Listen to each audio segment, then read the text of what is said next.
Okay, the install product attribute is one that is hidden. However, you can make that visible if you'd like to by doing the order page visibility. Install is if you are installing for the customer and you want to charge for that, you can do that by just setting a default value. On more complex cabinets, you could do an edit override for those specific cabinets that are complicated. Having said that, the default coming out of the box is none.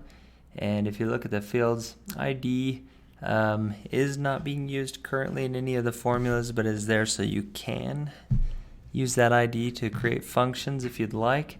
And it's just a simple per box cost. And each of the pricing formulas, if you go to the products and you look at a pricing formula, they all contain this install per box cost. So pretty simple. Install cost, and pretty flexible in terms of being able to turn it on or off per product.